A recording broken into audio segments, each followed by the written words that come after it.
दोस्तों, आज फिर हम हाजिर हुए हैं एक नए टॉपिक के साथ। आज हमारे पास है ये ड्रिल मशीन, जिसकी हम आप लोगों को दिखाएंगे कि इसकी सर्विस किस तरीके से की जाती है।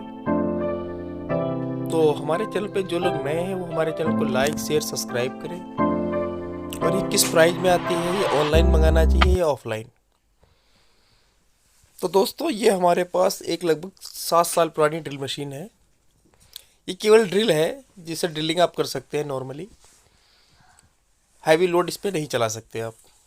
ये नॉर्मल ड्रिल करने के, जैसे लकड़ी में होल मारना है या आपको जिप्सम स्क्रू टाइट करने हैं या 10 नंबर की गोटी लगा के आपको 3 स्क्रू टाइट करने हैं, तो उसके लिए ये प्रयोग की जाती है।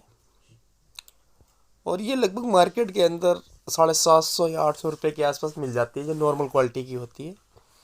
अगर आप हैवी लेंगे ये मशीन तो आपको लगभग ये 1000 प्लस मिलेगी।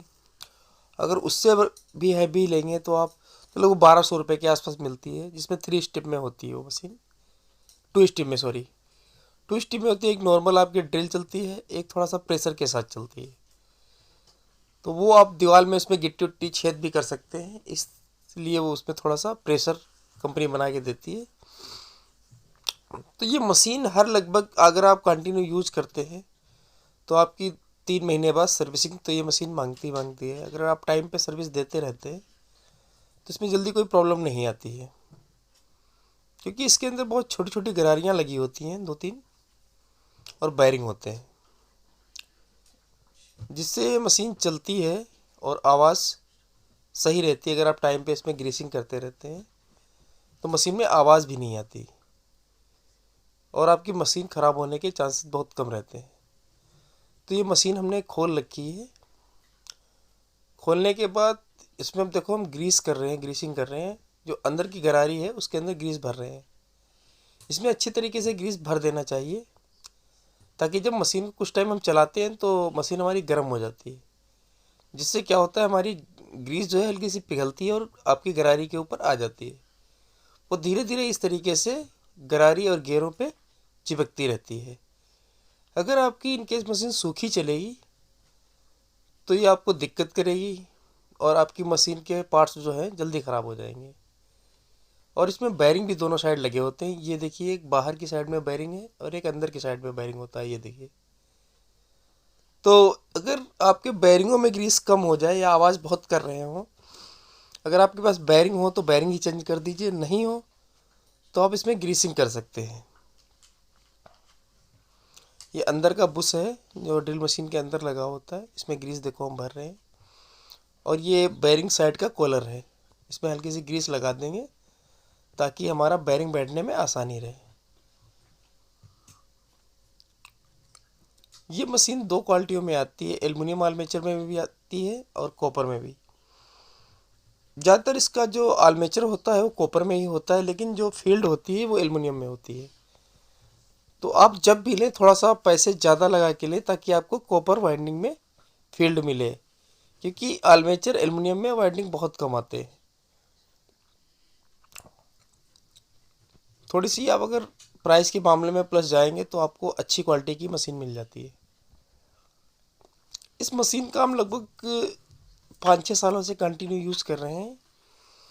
जैसे लोहे में कोई पेंच कसना है तो उसके लिए यूज करते हैं, या लोहे में छेद मारना है तो ड्रिल मशीन में आगे बिड लगा के हम होल कर लेते हैं।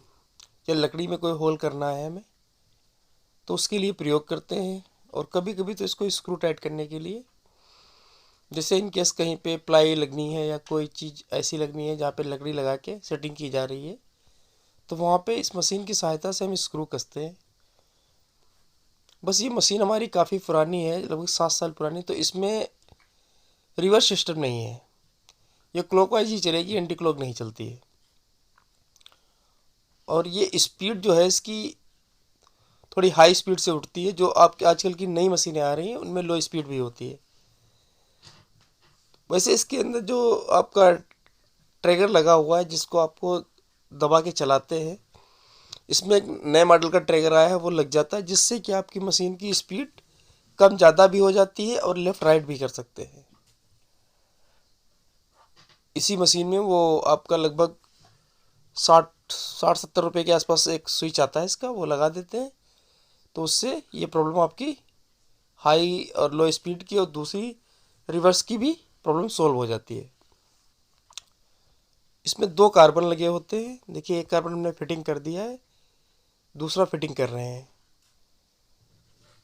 जब मशीन कुछ टाइम पुरानी हो जाती है तो अगर कार्बन चेंज करने वाले होते हैं तो उनको चेंज कर देना चाहिए, क्योंकि मशीन चलते चलते कभी कभी ऐसा भी हो जाता है कि कार्बन घिस जाने की वजह से स्प्रिंग आपका आर्मेचर से टकरा जाता है। उससे प्रॉब्लम ये हो जाती है कि आपका आर्मेचर ख़राब हो जाता है। पहले हम इस आपको बॉडी जो बैठा रहे हैं इसको दिखा रहे हैं, उसके बाद आर्मेचर के बारे में बताएंगे। ये देखिए, ये अंदर का इसके अंदर आर्मेचर बैठाने के बाद ऊपर की जो बॉडी है उसको लगा दिया है, और लगाने के बाद उसमें सापड़ी आपको जिस पे अभी ग्रीस लगाई थी कुछ टाइम पहले, उसके ऊपर ग्रीस लगा दी, और ये ऊपर का जो इसका हेड है वो बैठा देंगे। इसको अच्छी तरीके से बैठाने के बाद आप नेट टाइट कर दीजिए।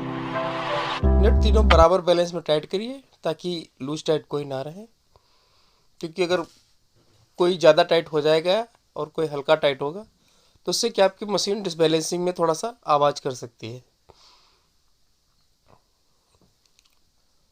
इसमें एक साथ में हमें आगे की जो इसके हेड लगा हुआ है तो उसको खोलने के लिए एक हमें डाई भी मिली थी की टाइप की, वो हमारी गुम हो चुकी है। तो इसमें हम प्रॉपर तेल डाल के रखते हैं ताकि खोलने में आसानी ना हो। ये देखिए, हमारी टाइट होके कंप्लीट टाइट हो गई है। ये देखिए,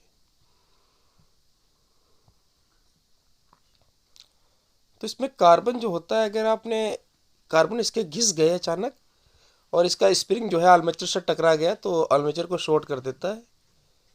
तो इसलिए टाइम टू टाइम इसकी सर्विस करवाते रहेंगे तो आपका आर्मेचर भी नहीं ख़राब होगा, और थोड़ी ग्रीसिंग हो जाती है जिससे स्पेयर पार्ट्स इसके कम घिसते हैं। ये जो स्विच है, ये नए मॉडल का जो स्विच आया है वो भी इसमें लग जाता है। तो इस तरीके से इसकी सर्विसिंग की जाती है।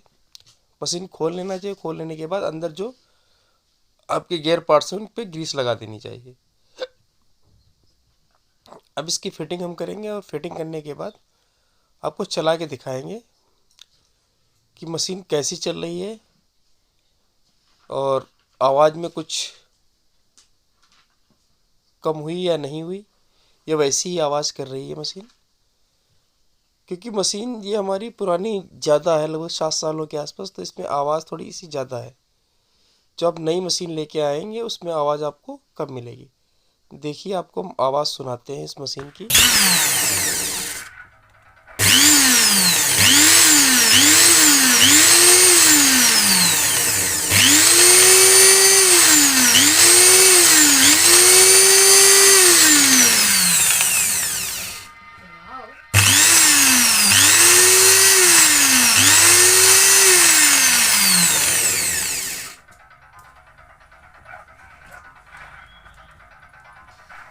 दोस्तों, आप लोगों ने ये आवाज़ तो मशीन की सुन ली है। पहले से थोड़ी सी कम हो गई है आवाज़, क्योंकि इसके जो बैरिंग थे आर्मेचर के उसमें हमने ग्रीस भरी थी। तो बैरिंग खोलने के लिए बहुत आसान तरीका है। जो बैरिंग होते हैं उनके साइड में कॉलर लगे होते हैं, उनको आप कोई नोकदार चीज़ हो उससे अंदर की तरफ दाब के खोल देंगे तो उससे क्या होगा, एक साइड का आपका कॉलर निकल जाएगा। जब आपका कॉलर निकल जाए तो उसमें आप ग्रीसिंग कर सकते हैं। ग्रीस भर देंगे अच्छे से, थोड़ा सा घुमा घुमा के ग्रीस अच्छे से भर जाएगी तो उससे क्या होगा, आपकी बैरिंग की लाइफ भी प्लस हो जाएगी, और जो आपकी मशीन आवाज़ कर रही है वो भी कम हो जाएगी। अब इसकी प्रॉपर हम फिटिंग कर देंगे जैसी हमारी मशीन थी उसी कंडीशन में। और इसका जो आगे का लगा हुआ है बर्मा जिसमें ब्लेड लगाते हैं, इसमें जो है टाइम टू टाइम हल्का सा ऑयल डालते रहना चाहिए, क्योंकि ये जब जाम हो जाता है तो खुलता नहीं है। तो इसमें अगर टाइम टू टाइम आप तेल देते रहेंगे तो इसमें ऐसी प्रॉब्लम नहीं आएगी। तो इसी तरीके की जानकारी के लिए हमारी वीडियो को लाइक शेयर सब्सक्राइब करें। फिर दोस्तों मिलते हैं नेक्स्ट वीडियो में नेक्स्ट टॉपिक के साथ।